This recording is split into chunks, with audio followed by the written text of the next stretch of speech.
মধ্যে আল্লাহ তাআলার দ্বীন কায়েমের ব্যাপারে শত বাধা আসে, আল্লাহ তাআলার এই জমিনের মধ্যে আল্লাহর কোরআনের কথা বলতে শত বাধা আসে, আল্লাহর এই জমিনের মধ্যে কোরআনে আইন বাস্তবায়ন করতে শত বাধা আসে, আমরা বলবো শত বাধা উপেক্ষা করে আল্লাহর এই জমিনের মধ্যে আল্লাহর দ্বীনকে প্রতিষ্ঠা করে দেখাবো ইনশাআল্লাহ।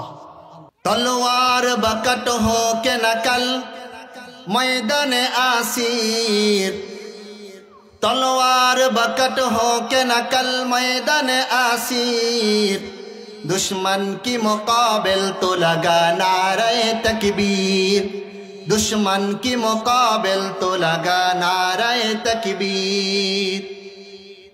तू मर्द मुसलमान हो तो मर्द मुसलमान, तो मर्द मुसलमान हो तो मर्द मुसलमान, एक हाथ में तलवार तो एक हाथ में कुरान। अल्लाहु আকবার। প্রিয় ভাইরা আমার, একটু লক্ষ্য করে শুনুন, বুঝার চেষ্টা করেন। মুসলমানদের ইতিহাস সাক্ষী রেখে বলছি, মুসলমানরা একটা সময় একেবারে জীর্ণ শীর্ণ ছিল, তাদের কোনো অস্ত্র ছিল না, টাকা পয়সা ছিল না, জনসংখ্যা কম ছিল। বিপরীত দিক থেকে কাফের বেঈমান তারা ছিল সংখ্যাগরিষ্ঠ, তারা ছিল অস্ত্রে শস্ত্রে সজ্জিত। এরকম সবল দলের সাথে মুসলমানরা যখন এক হাতের মধ্যে ভাঙ্গা তরবারি নিয়ে আল্লাহু আকবারের ধ্বনি দিয়ে যখন ময়দানে অবতরণ করেছেন, মুসলমানরা এই চির বিজয়ের সুফল অর্জন করেছিল। হাসরের ময়দানে যে সমস্ত লোকদের ব্যাপারে বলা হবে তোমরা জাহান্নামী, এই জাহান্নামীরা জাহান্নামে যাওয়ার পিছনে কারণ থাকবে দুইটা। কয়টা? দুইটা। আল্লাহ রাব্বুল আলামিন বলেন, ইয়াতাসাআলুনা আনিল মুজরিমিন মা সালাকাকুম ফি সাকার ক্বালু লাম নাকু মিনাল মুসাল্লিন ওয়ালাম নাকু নুতঈমুল মিসকিন। আল্লাহু আকবার। আল্লাহ রাব্বুল আলামিন বলেন, হাসরের ময়দানে জাহান্নামীদেরকে লক্ষ্য করে প্রশ্ন করা হবে, হে জাহান্নামীরা, কি ব্যাপার? জান্নাতের এত সুন্দর নাজ নিয়ামত ছেড়ে কেন তোমরা এই জাহান্নামের মধ্যে পড়ে আছো? জাহান্নামীরা নিজেরা উত্তর দিবে, লাম নাকু মিনাল মুসাল্লিন, দুনিয়ার বুকে আমরা নামাজ পড়ি নাই, এই জন্যে আজকে জাহান্নামে পড়েছি। দুই নাম্বার কারণ হবে, তারা বলবে দুই নাম্বার কারণ হলো ওয়ালাম নাকু নুতঈমুল মিসকিন, দুনিয়ার বুকে যারা এতিম অসহায় হতদরিদ্র ছিল তাদেরকে আমরা নিজেরা সাহায্য সহযোগিতা করি নাই, তাদেরকে খাবার খাওয়াই নাই, মানুষদেরকে খাবার খাওয়ানোর জন্য উৎসাহ প্রদান করি নাই। এটা তো বাদ দিলাম, বর্তমান আমাদের সমাজের দৃশ্য হলো তাদেরকে দেওয়া তো দূরের কথা, তাদের যেই হক আছে সেই হকটাও চিন্তাই করে রেখে দেই, ঠিক কিনা? হাজিরিন মুহতারাম ভাইরা আমার, মুসলিম ভাগ্যাকাশের একজন উজ্জ্বল নক্ষত্র আল্লামা ইমাম শাফিঈ রাহমাতুল্লাহি আলাইহি তিনি বলেন, কোন মানুষ যদি কোরআনুল কারীমের সর্বকনিষ্ঠ একটি সূরা সূরাতুল আসরকে নিয়ে যদি গভীর চিন্তা ভাবনা করে এবং নিজের জীবনে এই সূরাটাকে বাস্তবায়ন করার জন্য চেষ্টা করে, ওই ব্যক্তির হেদায়েত পাওয়ার জন্য এই সূরাটাই যথেষ্ট।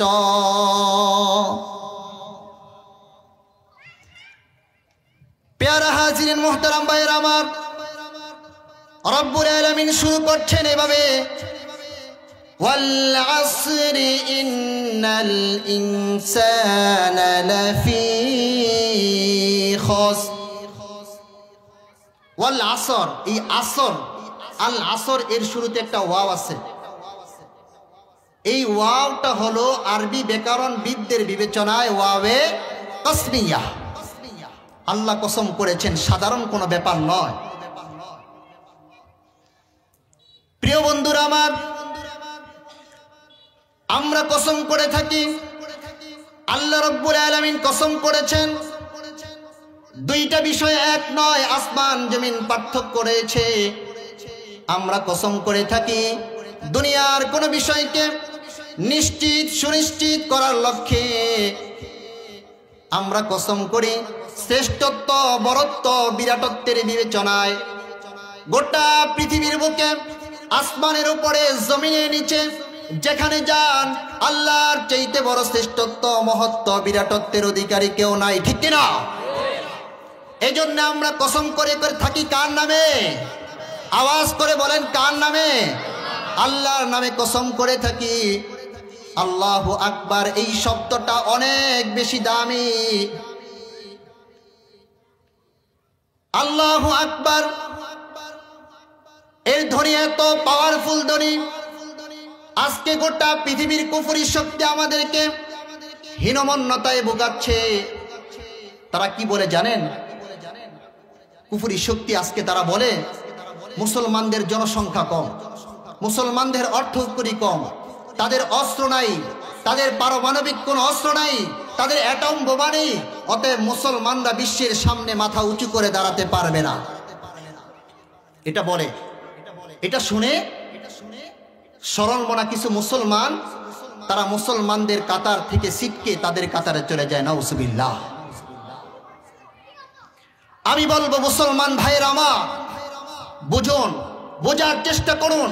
হতে পারে ধরে নিলাম আমাদের জনসংখ্যা কম, আমাদের অর্থকড়ি কম, আমাদের টাকা পয়সা নাই, আমাদের কাছে অস্ত্র নাই, আমাদের অ্যাটম বোমা নেই, পারমাণবিক কোনো অস্ত্র নাই।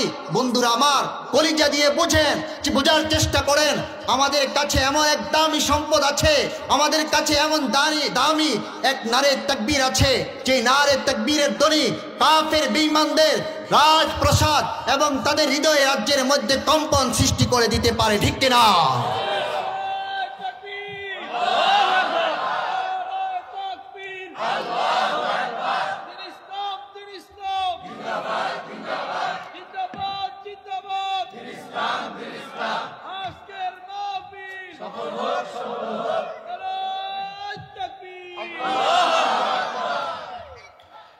तलवार बकट हो के नकल मैदान आसीर, तलवार बकट हो के नकल मैदान आसीर, दुश्मन की मुकाबिल तो लगा नारे तकबीर, दुश्मन की मुकाबिल तो लगा नारे तकबीर। तो मर्द मुसलमान हो तो मर्द मुसलमान, तो मर्द मुसलमान हो तो मर्द मुसलमान, एक हाथ में तलवार तो एक हाथ में कुरान। अल्लाहु আকবার। প্রিয় ভাইরা আমার, একটু লক্ষ্য করে শুনুন, বোঝার চেষ্টা করেন। মুসলমানদের ইতিহাস সাক্ষী রেখে বলছি, মুসলমানরা একটা সময় একেবারে জীর্ণ শীর্ণ ছিল, তাদের কোনো অস্ত্র ছিল না, টাকা পয়সা ছিল না, জনসংখ্যা কম ছিল। বিপরীত দিক থেকে কাফের বেঈমান তারা ছিল সংখ্যাগরিষ্ঠ, তারা ছিল অস্ত্রে শস্ত্রে সজ্জিত। এরকম সবল দলের সাথে মুসলমানরা যখন এক হাতের মধ্যে ভাঙ্গা তরবারি নিয়ে আল্লাহু আকবারের ধ্বনি দিয়ে যখন ময়দানে অবতরণ করেছেন, মুসলমানরা এই চিরবিজয়ের সুফল অর্জন করেছিল। আজকে মুসলমান আমাদেরকে বিভিন্ন প্রলোভন দেখিয়ে আমাদেরকে হীনমন্যতার সাগরে ভোগাচ্ছে। মুসলমান আমরা হতে পারি টাকা পয়সা নাই, কিচ্ছু নাই, কিন্তু যখন আমরা বুকের মধ্যে ঈমানি চেতনা লালন করে যখন ময়দানে নারে তাকবীর বলে অবতরণ করি, তখন সমস্ত কাফের বেঈমানরা রাজপথ ছেড়ে পালাতে বাধ্য হয়েছিল, ঠিক কিনা? মুসলমানদের ইতিহাস কিন্তু সাধারণ ইতিহাস না, কিন্তু আমরা আমাদের সেই সমস্ত চেতনা সব ভুলে গিয়েছি। প্যারা হাজিরিন মুহতারাম বন্ধুরা, বলতেছিলাম আল্লাহু আকবার এটা অনেক দামি সম্পদ, অনেক দামি সম্পদ, যার কারণেই তো মুসলমান ভাইরা আমার যখন আমাদের ঘরের মধ্যে কোনো সন্তান জন্ম লাভ করে তখন মুসলমানেরা আল্লাহু আকবার আযান এবং ইকামতের মাধ্যমে আল্লাহ তাআলার শ্রেষ্ঠত্ব বরত্ব বিরাটত্বের কথা ওই শিশু সন্তানের কানের মধ্যে শোনায় দেন, ঠিক কিনা? এবং বাকি জীবনটা পরিচালনা করার ক্ষেত্রে কখনো নামাজের মধ্যে, কখনো সালাতের মধ্যে, কখনো তেলাওয়াতে কোরআনের মধ্যে, কখনো ইসলামিক কনফারেন্সের মধ্যে আল্লাহ তাআলার শ্রেষ্ঠত্ব বরত্ব বিরাটত্বের কথা আলোচনা করতে করতে শুনতে শুনতে তাদের জীবনটা পরিচালনা করে। এমনকি জীবনের শেষ সময় যখন চিরবিদায় করে দেওয়ার জন্য সালাতুল জানাজা এর ব্যবস্থা করা হয়, ওই সালাতুল জানাজা এর মধ্যেও আল্লাহ তাআলার শ্রেষ্ঠত্ব বিরাটত্ব মহত্বের কথা শুনাইতে শুনাইতে তাকে চিরবিদায়ে কবরস্থ করে দেওয়া হয়। এই জন্য আল্লাহু আকবার, আল্লাহু আকবার অনেক মর্যাদাওয়ালা এবং অনেক পাওয়ারফুল এক তাকবীর। প্রিয় ভাইরা আমার, এবার আপনাদের মাঝে একটা প্রশ্ন হয়, যদিও আপনারা করেন না, আমি করছি এবং আপনাদেরকে উত্তর দিয়ে দিচ্ছি। আপনারা বলবেন, হুজুর কিছুক্ষণ আগে তো শুনলাম আমরা কসম করি শ্রেষ্ঠত্ব মহত্ব বিরাটত্বের বিবেচনায় যেহেতু আল্লাহর চাইতে বড় কেউ নাই, এজন্য আমরা আল্লাহর নামে কসম করে থাকি। এখন তো আমরা দেখছি আল্লাহ তারা নিজেই কসম করছেন, তো আল্লাহর চাইতে বড় তো যেহেতু কেউ নাই, তো আল্লাহ যখন কসম করেন তখন কসম করেন কিসের নামে? প্রশ্ন হয় কিনা? আওয়াজ করে বলেন, হয় কিনা?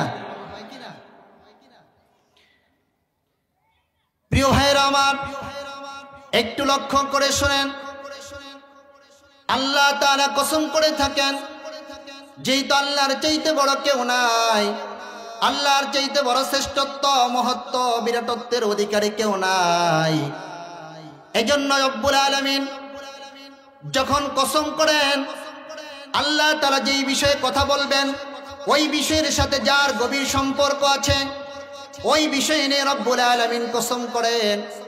এখানে রব্বুল আলামিন সময়ের কসম করেছেন, যেহেতু সূরা আসরের মধ্যে আল্লাহ রব্বুল আলামিন মানুষের জীবনের সফলতা ব্যর্থতা নিয়ে আলোচনা করবেন, তো মানুষের জীবনের সাথে সময়ের একটা গভীর সম্পর্ক আছে, এই জন্য রব্বুল আলামিন সময়ের কসম করেছেন।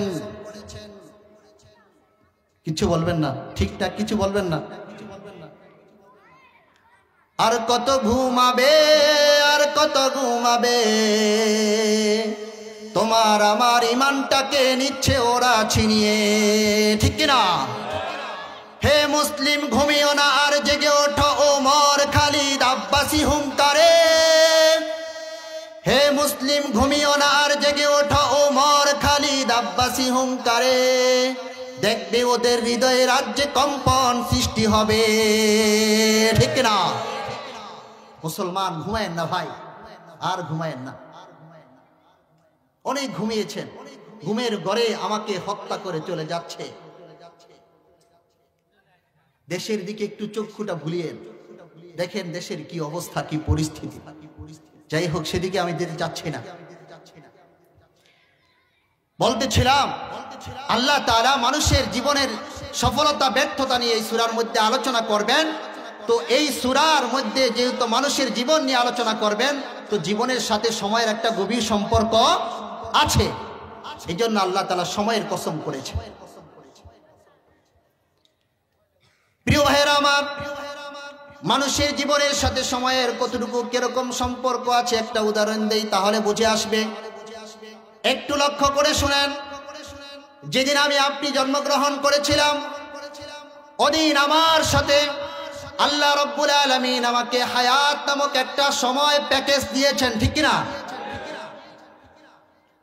আমার সাথে আমার একটা হায়াত নামক প্যাকেজ দিয়েছেন। আমার ঘরের মধ্যে যে একটা ঘড়ি ঝুলানো আছে, ওই ঘড়ির কাঁটাটা ঘুরতে ঘুরতে যখন একের কাছে যায় তখন টোন করে একটা আওয়াজ দেয়, যখন দুইয়ের কাছে যায় আর একটা টোন করে আওয়াজ দেয়। যখন তিনের কাছে যায় আরেকটা টোন করে আওয়াজ দেয়। ওই ঘরে আওয়াজ দিয়ে আমাকে আপনাকে লক্ষ্য করে বলেন, ইয়া সাহিবাল বাইত, ইয়া সাহিবাস সাহ, হে ঘরের মালিক, হে আমি ঘরের মালিক, শোনো, রব্বুল আলামিন তোমাকে হায়াত নামক একটা প্যাকেজ দিয়েছেন। ওই প্যাকেজ থেকে 1 ঘন্টা মাইনাস হয়ে গেল, 2 ঘন্টা মাইনাস হয়ে গেল, 3 ঘন্টা মাইনাস হয়ে গেল। এরকম ভাবে ঘন্টা, মাস, বছর, যুগ অতিবাহিত হতে হতে তোমার জীবনের যে হায়াত নামক প্যাকেজ আছে ওটাও শূন্যের কোটায় চলে আসে, ঠিক কিনা? যখন শূন্যের কোটায় চলে আসে, চলে আসা মাত্রই আল্লাহর পক্ষ থেকে ফরমানা জারি হয়ে যায়। মালাকুল মাউত আমার সামনে উপস্থিত হয়ে যায়। মালাকুল মাউতকে হঠাৎ করে আমি দেখি বিস্মিত হয়ে যাই। মালাকুল মাউতকে বলি, ও মালাকুল মাউত শোনো, আমার একটা কাজ বাকি আছে, একটু সময় আমাকে দাও। মালাকুল মাউত তখন আমাকে আল্লাহ রাব্বুল আলামিনের কোরআনের ওই আয়াতটা তেলাওয়াত করে শুনিয়ে দেন, ইযা জাআ আজালুহুম লা ইস্তাখিরুনা সাআতাও ওয়া লা ইস্তাকদিমুন। আল্লাহু আকবার। আগাহা अपने मौत से कोई बशर नहीं, सामासूम बरस के हैं पाल की खबर नहीं। মালাকুল মউত বলেন, আল্লাহর পক্ষ থেকে ফরমানা জারি হয়েছে, বিলম্ব করার সুযোগ নাই। 1 সেকেন্ড আগেও তোমার জান কবজ করা হবে না, 1 সেকেন্ড বিলম্ব করা হবে না। যখন আমাকে শত মানুষের ভিড় থেকে, শত মানুষের ভিড়ের মধ্য থেকে চিরের মতো থাবা দিয়ে আমার ভিতর থেকে আমার রূহটা বের করে নিয়ে যায়। আমার মৃত্যুর কথা শুনে আমার বাবা কান্না করে, আমার মা কান্না করে, আমার স্ত্রীটা হাউমাউ করে কান্না করে, আমার সন্তানগুলো কান্না করে, আমার মেয়েটা শ্বশুর বাড়ি থেকে হামাগুড়ি দিয়ে আমার বাড়ির আঙ্গিনায় এসে বাবা বলে চিৎকার দিয়ে অজ্ঞান হয়ে পড়ে যায়।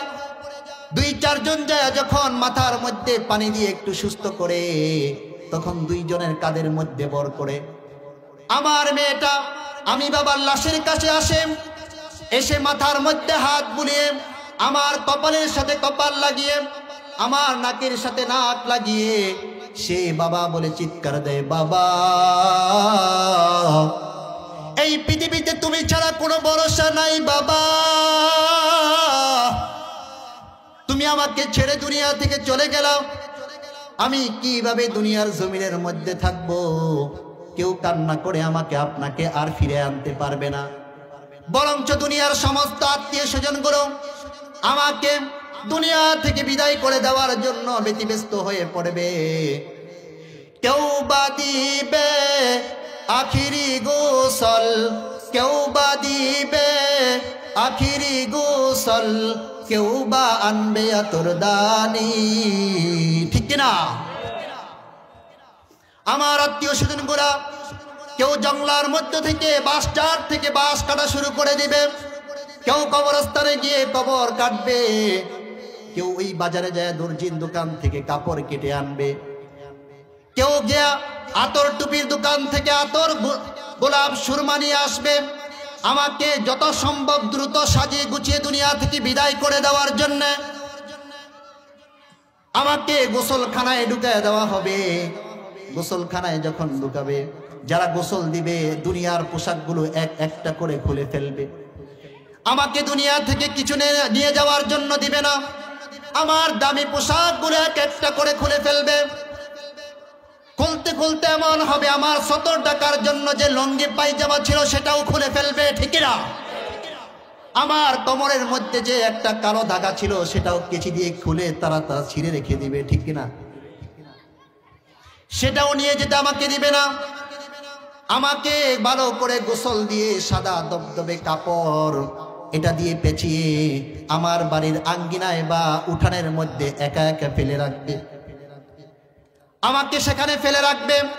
নির্ধারিত সময় ওই মসজিদের বাইকে যে এলান হয়েছিল জোহরের নামাজের পরে জানাজা হবে, জোহরের আজান যখন হয়ে যাবে তখন আমার লাশটা 4 জনে উঠিয়ে খাটিয়াটা চারজনে উঠিয়ে কাঁধে উঠিয়ে ফেলবে, তখন আমার মা, আমার বাবা, আমার ভাই, আমার স্ত্রী, আমার সন্তানগুলো হাউমা করে কান্না করবে। কেমন জানি মনে হয় আমার শরীরটা তাদের কলিজার প্রতিটা রগের সাথে বাঁধা আছে। আমাকে নিয়ে আসছে তো তাদের কলিজার রগগুলো ছিঁড়ে যায় এমন মনে হয়, ঠিক কিনা? তারা হাউমা করে কান্না করা শুরু করে দেয়। আমাকে কবরস্থানে এনে কবরের মধ্যে রেখে জন্মের মতো পাড়ায়া পাড়ায়া তারপরে কবর দেয়। দুনিয়ার কোন আলো দেখার সুযোগ দিবে না।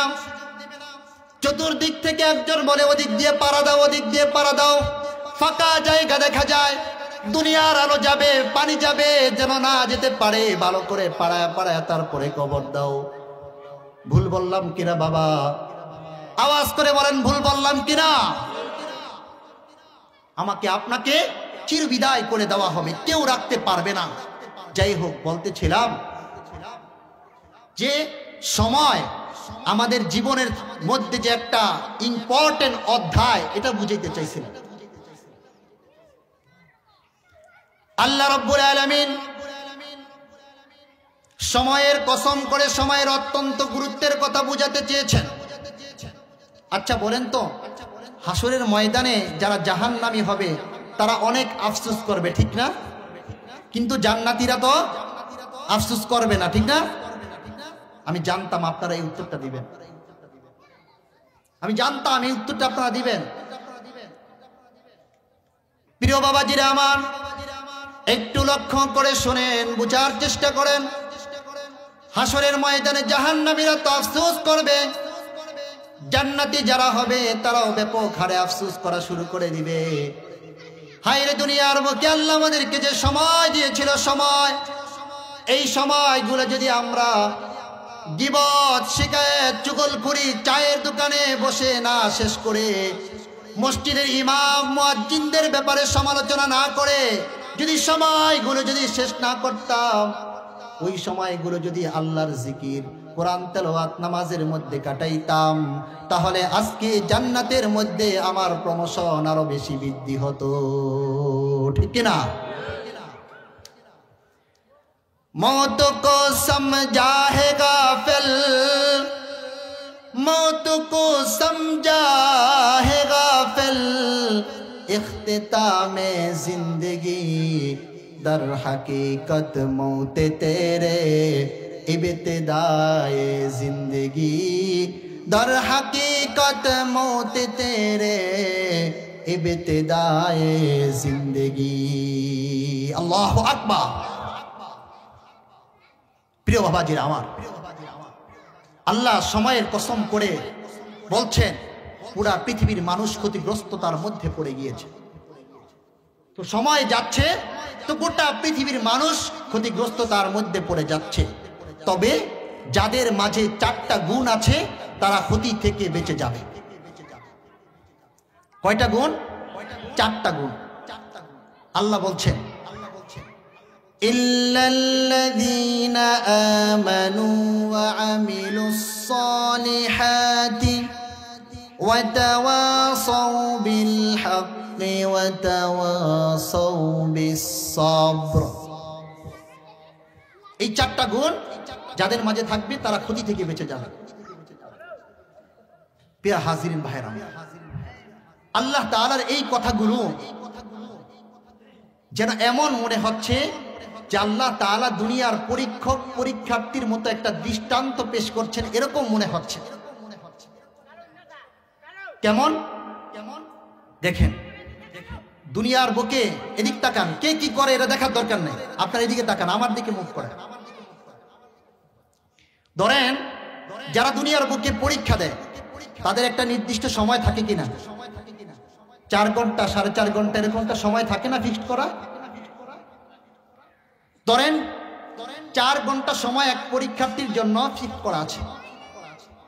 এখন একজন পরীক্ষার্থী বা একজন ছাত্র ছাত্রী সে 1 ঘন্টা লেখার পরে এখন কলম দিয়ে টেবিলের মধ্যে আঁকাকি করছে অথবা দাঁত দিয়ে নখ কাটতেছে।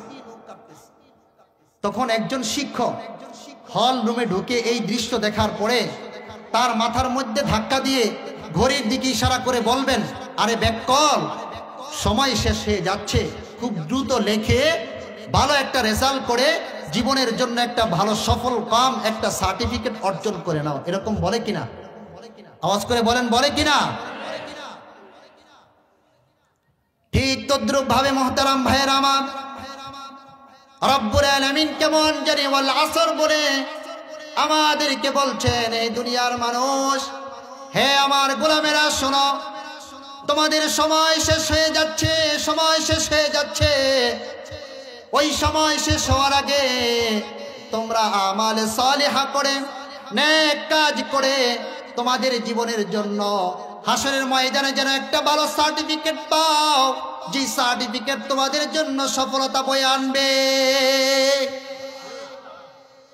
আল্লাহ আমাদেরকে এরকম লক্ষ্য করে বলছে, কিন্তু আমরা, আল্লাহ বলছেন এদিকে আসো, ইয়া আইয়ুহাল ইনসান মা গররাকা বিরব্বিকাল কারীম, আমি কারীম রব থেকে তোমাদেরকে কোন জিনিস ভুলায় রাখছে।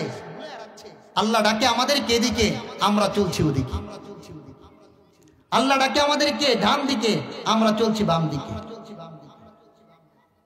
তারপরও কিন্তু আল্লাহ তাআলা এই বান্দাদেরকে ছেড়ে দেন না, আপ্রাণ চেষ্টা করেন, তাদেরকে বুঝাবার চেষ্টা করেন যে হে আমার গোলাম, তোমাদের জন্য জান্নাত বানিয়েছি, তোমাদের জন্য বালাখানা বানিয়েছি, এই বালাখানা এভাবে পড়ে থাকবে আর তোমরা জাহান্নামে যাইবা, এটা হতে পারে না। বান্দা তোমরা নেক আমল করো, একবার তওবা করো, আমি আল্লাহ গোটা জিন্দেগীর গুনাহ মাফ করে দিয়ে তোমাদেরকে জান্নাতে ঢুকিয়ে দিব। আল্লাহু আকবার। প্রিয় ভাইরা আমার, আমরা অনেক মোহাব্বত ভালোবাসাওয়ালা একজন মনিব পেয়েছি। কি বলেন? যাই হোক, আমি ওদিকে যাচ্ছি না। তো বলছিলাম চারটা গুণ যাদের মাঝে থাকবে তারা ক্ষতিগ্রস্ততা থেকে বেঁচে যাবে। চারটা গুণের এক নম্বর কি? ইল্লাল্লাযীনা আমানু, এক নম্বর গুণ হলো ঈমান। এক নম্বর গুণ কি? আওয়াজ করে বলতে হবে কি? ইসলামের মূল ফাউন্ডেশন হলো ঈমান। আল্লাহ রাব্বুল আলামিন যে বলেছেন, ইয়া আইয়ুহাল্লাযীনা আমানু দুখুলু ফিস-সিলমি কাফফা ওয়া লা তাত্তাবিউ খুতুওয়াতিশ শাইতান। আল্লাহু আকবার। আল্লাহ রাব্বুল আলামিন যে বলেছেন, হে ঈমানদারগণ, তোমরা ইসলামের মধ্যে পরিপূর্ণভাবে প্রবেশ করো। আংশিক প্রবেশ করলা আর আংশিক বাইরে থাকলা, এটা যেন না হয়। তো ইসলামের মূল ফাউন্ডেশন হলো ঈমান। ইসলামের মূল ফাউন্ডেশন হলো ঈমান। আল্লাহ রাব্বুল আলামিন বলেন, হাসরের ময়দানে মানুষগুলো দুই শ্রেণীতে বিভক্ত হয়ে যাবে। এক শ্রেণীর লোক হবে জান্নাতি, আর এক শ্রেণীর লোক হবে জাহান্নামী। তো জাহান্নামীরা জাহান্নামে যাওয়ার পিছনে কারণ হবে দুইটা। জাহান্নামীরা জাহান্নামে যাওয়ার পিছনে কারণ হবে দুইটা। কয়টা? দুইটা। আল্লাহ রাব্বুল আলামিন সূরা হাক্কা এর মধ্যে বলেন, খুযুহু ফাগুল্লু সুম্মাল জাহিমা সাল্লু সুম্মা ফি সিলসিলাতিন দারউহা সাবউনা দিরাআন ফাসলুকু। আল্লাহ রাব্বুল আলামিন বলেন, হাসরের ময়দানে জাহান্নামীদের ব্যাপারে বলা হবে, হে মালিক ফেরেশতা কোথায় আছো? দলবল নিয়ে এদিকে আসো। এই জাহান্নামীদেরকে ধরো, তাদের গলার মধ্যে ফাঁসি লাগাও, 70 গজ শিকল দিয়া পুরা শরীরটাকে শক্ত করে পেঁচায় নাও, তারপরে তাদেরকে জাহান্নামের মধ্যে নিক্ষেপ করে দাও। নাউজুবিল্লাহ। এই জাহান্নামীদেরকে এত মর্মান্তিক ভাবে জাহান্নামের মধ্যে নিক্ষেপ করার কারণ কি আল্লাহ বলছেন, ইন্নাহু কানা লা ইউমিনু বিল্লাহিল আযীম ওয়া লা ইয়াহুদ্দু আলা তুআমিল মিসকিন। আল্লাহ রাব্বুল আলামিন বলছেন, এক নম্বর কারণ হলো তারা আমি আল্লাহর প্রতি পরিপূর্ণভাবে ঈমান আনে নাই। দুই নাম্বার কারণ হলো তারা এতিম অসহায় হতদরিদ্র মানুষদেরকে খাওয়ায় নাই এবং মানুষদেরকে খাওয়ানোর জন্য উৎসাহ প্রদান করে নাই। দুইটা কারণ বুঝছেন তো?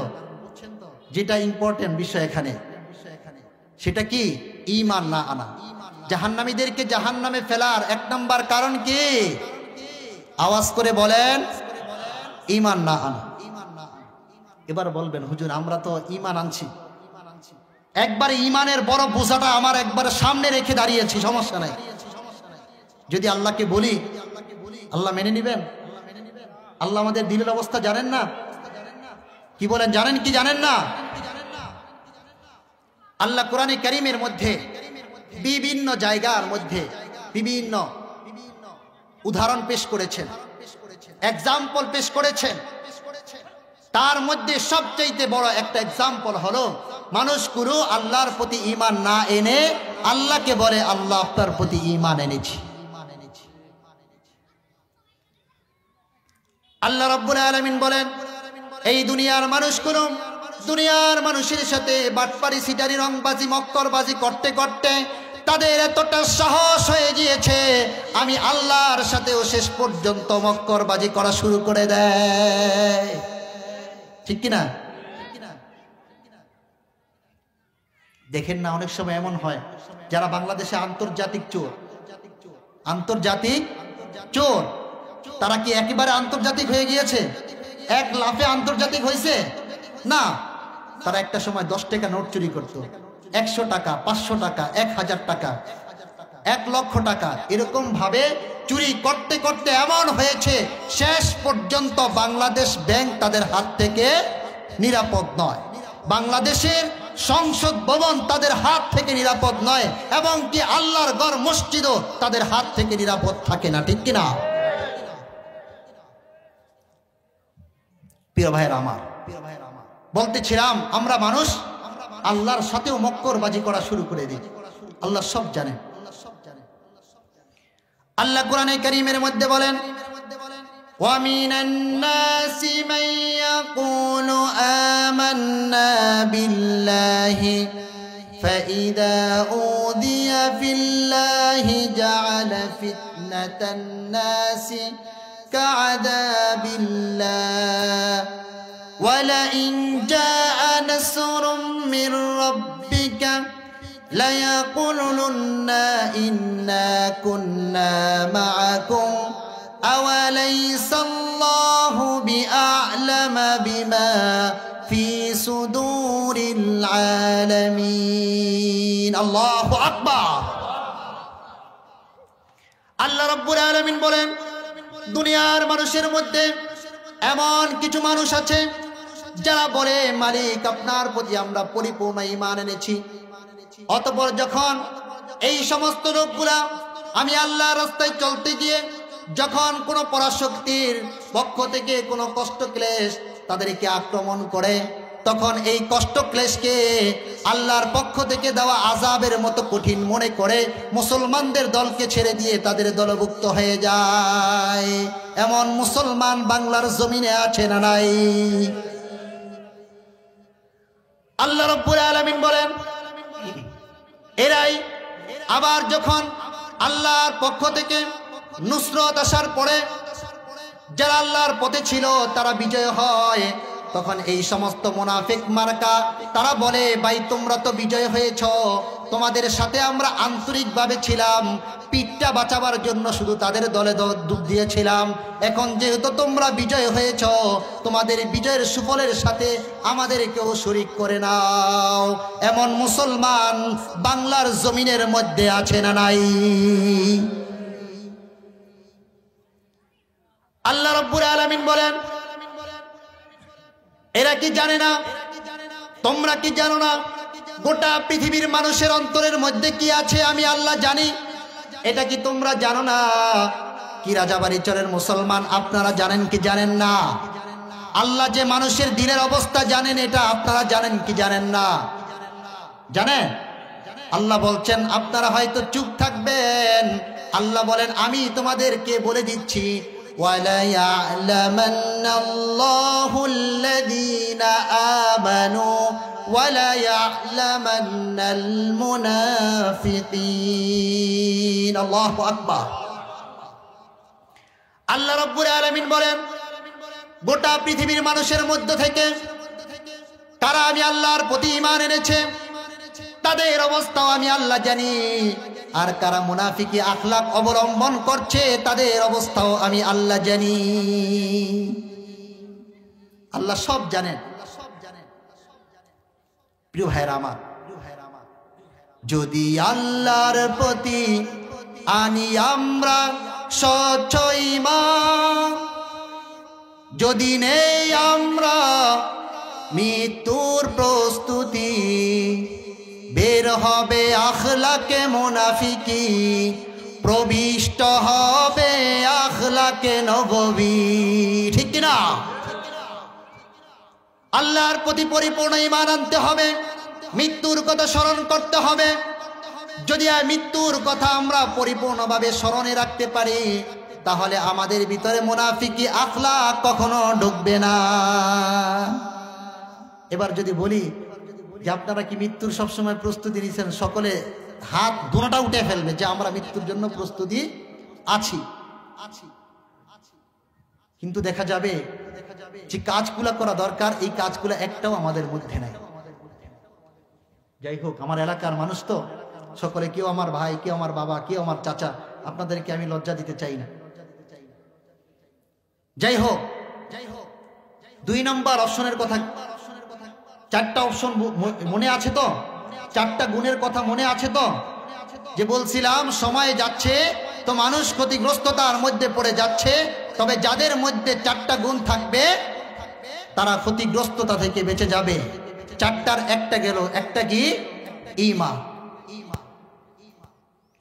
2 নম্বর অপশন হলো ওয়ামিলুস সলিহাত, নেক আমল করা, আমলে সলিহা করা। একজন মানুষ ঈমান গ্রহণ করার পরে তার জন্য সবচেয়ে নেক আমলের মধ্যে শ্রেষ্ঠ ইবাদত হলো কি? সালাত। কি? সালাত। আল্লাহ তাআলা কোরআনে কারীমের মধ্যে বলেন, হাসরের ময়দানে যে সমস্ত লোকদের ব্যাপারে বলা হবে তোমরা জাহান্নামী, এই জাহান্নামীরা জাহান্নামে যাওয়ার পিছনে কারণ থাকবে 2টা। কয়টা? 2টা। আল্লাহ রাব্বুল আলামিন বলেন,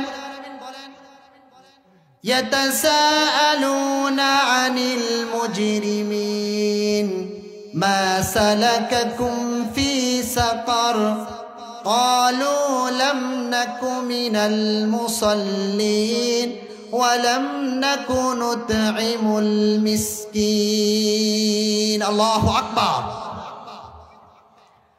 আল্লাহ রাব্বুল আলামিন বলেন, হাসরের ময়দানে জাহান্নামীদেরকে লক্ষ্য করে প্রশ্ন করা হবে, হে জাহান্নামীরা, কি ব্যাপার? জান্নাতের এত সুন্দর নাজ নিয়ামত ছেড়ে কেন তোমরা এই জাহান্নামের মধ্যে পড়ে আছো? জাহান্নামীরা নিজেরা উত্তর দিবে, লাম নাকু মিনাল মুসাল্লিন, দুনিয়ার বুকে আমরা নামাজ পড়ি নাই, এই জন্যে আজকে জাহান্নামে পড়েছি।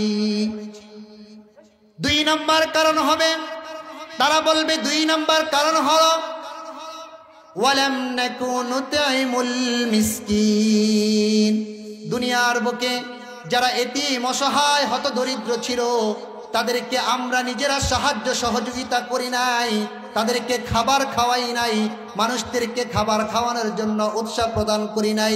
এটা তো বাদ দিলাম, বর্তমান আমাদের সমাজের দৃশ্য হলো তাদেরকে দেওয়া তো দূরের কথা, তাদের যেই হক আছে সেই হকটাও ছিনতাই করে রেখে দেই। ঠিক কিনা? আমাদের সমাজের অবস্থা হলো যারা সমাজে একটু দুর্বল, যারা সমাজে দুর্বল তাদেরকে মাথার উপরে ধরে চাপ দিয়ে মাটির নিচে একটু ঢুকিয়ে দিই। ঠিক কিনা? প্রিয় ভাইরা, এরকম অহরহ হচ্ছে। যাই হোক, বলতেছিলাম আমালে সালেহা অনেক আছে, তার মধ্যে শ্রেষ্ঠতম আমালে সালেহা হলো নামাজ। আল্লাহর নবী বিশ্বনবী বলেছেন, আসসালাতু ইমাদুদ্দিন الدين من أقامها فقد أقام الدين ومن تركها فقد هدم الدين আল্লাহর নবী বিশ্ব নবী বলেন দুনিয়ার বুকে যেই সমস্ত লোকেরা মুমিন হওয়ার পরে নামাজ পড়বে তারা তাদের দ্বীনের সমস্ত খুঁটিগুলোকে মজবুত করলো আল্লাহু আকবার আর যারা নামাজগুলোকে ছেড়ে দিল তারা যেন তাদের ঈমান ও ইসলামের সমস্ত খুঁটিগুলোকে ভেঙে চৌচির করে দিল নাউজুবিল্লাহ এবার বলেন কয়জন এখানে আছেন যে 5 ওয়াক্ত নামাজ পড়ছে যদি বলি বুকে হাতটা দিয়ে বলেন তো একজনের গুটি কয়েকজন ছাড়া বাকি সকলের হাতটা এখানে উঠবে না নিচে পড়ে থাকবে ভুল বললাম না ভাই ভুল বলছি ভুল বলি না প্রিয় ভাইরা আমার তুমি মুমিন নাকি মুশরিক তুমি মুমিন নাকি মুশরিক সালাত হবে পরিচয় সালাত হবে পরিচয় রাসূলুল্লাহ বলেছেন আসসালাতু ইমাদুদ্দিন মান আকামাহা ফাকাদ আকামাদ্দিন ওয়া মান তারাকাহা ফাকাদ হাদামাদ্দিন আল্লাহু আকবার ভাই নামাজ সকলে পড়বেন তো আজকে সকলে ওয়াদা করে যে ওয়াদা খেলাফ করে বললাম না এটা কি ওলামায়ে কেরাম এখানে আছেন তারা হয়তো দূরের মানুষ আমি তো আপনাদের সন্তান আপনাদের ভাই নাকি আমি আপনাদেরকে লজ্জা দিতে চাই না আজকে থেকে সকলে পাক্কা ওয়াদা করেন ইনশাআল্লাহ নামাজ পড়বেন পারবেন তো ভাই পারবেন তো সকলে হাত দুটো উঁচু করে দেখান আল্লাহু আকবার আল্লাহ আপনি রাজাবাড়িচর বাসীকে আপনি কবুল করে নেন রাজাবাড়িচর বাসী সকলকে 5 ওয়াক্ত নামাজ বা জামাত আদায় করার মতো তৌফিক দান করেন আল্লাহুম্মা আমিন হাত নামা 3 নম্বর সিফাত মনে আছে তো নাম্বারগুলা কিসের নাম্বার মনে আছে তো হ্যাঁ 3 নম্বর হলো ওয়াতাওয়াসাউ বিল হক নিজে হক ও হক্কানিয়তের উপরে অটল অবিচল থাকবে এবং মানুষদেরকে হক হক্কানিয়তের উপরে অটল অবিচল থাকার জন্য উৎসাহ প্রদান করবে প্রিয় ভাইরা আমার আজকে আল্লাহর এই জমিনের মধ্যে আল্লাহ তাআলার দ্বীন কায়েমের ব্যাপারে শত বাধা আসে আল্লাহ তাআলার এই জমিনের মধ্যে আল্লাহর কোরআনের কথা বলতে শত বাধা আসে আল্লাহর এই জমিনের মধ্যে কোরআনী আইন বাস্তবায়ন করতে শত বাধা আসে আমরা বলবো শত বাধা উপেক্ষা করে আল্লাহর এই জমিনের মধ্যে আল্লাহর দ্বীনকে প্রতিষ্ঠা করে দেখাবো ইনশাআল্লাহ সকল বাধার সামনে আমরা সীসা ডালা প্রাচীরের মতো দাঁড়িয়ে যাব পারবো তো মুসলমান প্রিয় ভাইরা আমার যাই হোক আমি আমার আলোচনাকে একেবারে গুছিয়ে নিচ্ছি হুজুর চলে আসছেন অত্যন্ত গুরুত্বপূর্ণ আলোচনা করবেন 4 নম্বর গুণ 4 নম্বর হলো ওয়াতাওয়াসাউ বিস-সাবর নিজে ধৈর্য ধারণ করবে এবং অপরকে ধৈর্যের উৎসাহ প্রদান করবে আল্লাহ রাব্বুল আলামিন বলেন ইয়া আইয়ুহাল্লাযীনা আমানুসবিরু ওয়া সাবিরু ওয়া রাবিতু ওয়াত্তাকুল্লাহা লাআল্লাকুম তুফলিহুন আল্লাহু আকবার আল্লাহ রাব্বুল আলামিন বলেন হে ঈমানদারগণ তোমরা নিজেরা ধৈর্য ধারণ করো আল্লাহর ইবাদতের ক্ষেত্রে ধৈর্য ধারণ করো গুনাহ থেকে বেঁচে থাকার ব্যাপারে ধৈর্য ধারণ করো এবং মুসিবত আসলেও ধৈর্য ধারণ করো এবং মানুষদেরকে ধৈর্যের উপদেশ দাও আল্লাহর দ্বীন কায়েমের জন্য সীসা ডালা প্রাচীরের মতো দাঁড়িয়ে যাও আল্লাহ তাআলার উপরে তোমরা ভরসা রাখো, তাহলে দুনিয়ার জমিনের মধ্যে তোমরা সফল হবে, আখিরাতেও তোমরা চিরসফল ব্যক্তি হবে। সফল হতে চাননি? সফল হতে চান? আল্লাহ তাআলা সকলকে কবুল করুক। প্রিয় ভাইরা আমার, 4টা গুণ, ক্ষতিগ্রস্ততা থেকে বেঁচে থাকার কয়টা গুণ? 4টা। ঈমান, আমাল সালিহা, নিজে হক হক্কানিয়তের উপর থাকবো, মানুষদেরকে হকের উপদেশ দিব। তারপরে 4 নম্বর হলো নিজে ধৈর্য ধারণ করব এবং ধৈর্যের উপদেশ দিব। পারবো তো ইনশাআল্লাহ? প্রিয় ভাইরা আমার, আমরা এই পৃথিবীতে আসছি, আমরা এই পৃথিবীতে আসছি চিরজীবন থাকার জন্য আসছি। আওয়াজ করে বলেন, চিরজীবন থাকার জন্য আসছি। সকলে চলে যাব। আল্লাহর নবী বিশ্ব নবীর সামনে আমাদের প্রত্যেকের আমল নামাকে পেশ করা হবে। আল্লাহর নবী যদি দেখেন যে আমার এই উম্মতের 5 ওয়াক্ত নামাজে 1 ওয়াক্ত নামাজ নাই, তাদের রোজা নাই, শুধু গুনাহ আর গুনাহ, জিনার গুনাহ, তাদের ব্যভিচারের গুনাহ, এই সমস্ত গুনাহ দিয়ে ভরা, আল্লাহর নবী কি পরিমাণ কষ্ট পাবেন জানেন? আল্লাহর নবী আমাদেরকে লক্ষ্য করে বলবেন, হে মানুষ সকল শোনো, তোমাদের জন্য আমি দীর্ঘ 23 বছর দিবানিশি কান্না করেছি, তোমাদের জন্য তায়েফের পাথরের ঘর্ষণে আমার পিঠটা টাল্লির মতো যাত্রা করে ফেলেছি, তোমাদের জন্য উহুদের ময়দানে দন্দান মোবারক শহীদ হয়ে ঘন্টার পর ঘন্টা বেহুশ হয়ে পড়েছিলাম, তোমাদের জন্য আমার পেটের মধ্যে একটা করে 2টা পাথরে বেঁধেছি, তোমাদের জন্য আমার ঘরের মধ্যে দীর্ঘ 2 মাস পর্যন্ত চুলায় আগুন জ্বলে নাই, বিনিময়ে তোমরা নেই এই নেক আমল আমাকে দিলা, এই আমল নামা তোমরা আমাকে দিলা। বলেন এখানে কার কাছে আল্লাহ রাসূলের সামনে দাঁড়িয়ে উত্তর দেওয়ার মতো যথার্থ উত্তর আছে? বলেন, আছে কারো কাছে? শুধু এখানে নয়, ওলামায়ে কেরাম এখানে আছেন, গোটা পৃথিবী যদি খোঁজেন একজনেও যথার্থ উত্তর দিতে পারবে না। প্রিয় ভাইরা আমার, এই জন্য আল্লাহ রাসূল সাল্লাল্লাহু আলাইহি ওয়াসাল্লামের এই প্রশ্ন থেকে বাঁচার জন্য আমরা সকলে সতর্ক হয়ে যাই, সকলে সতর্ক হয়ে যাই। আমি আমার আলোচনাকে এখানেই শেষ করছি। ওয়া আখির দাওয়ানা আলহামদুলিল্লাহি রাব্বিল আলামিন। ওয়াসসালামু আলাইকুম ওয়া রাহমাতুল্লাহি।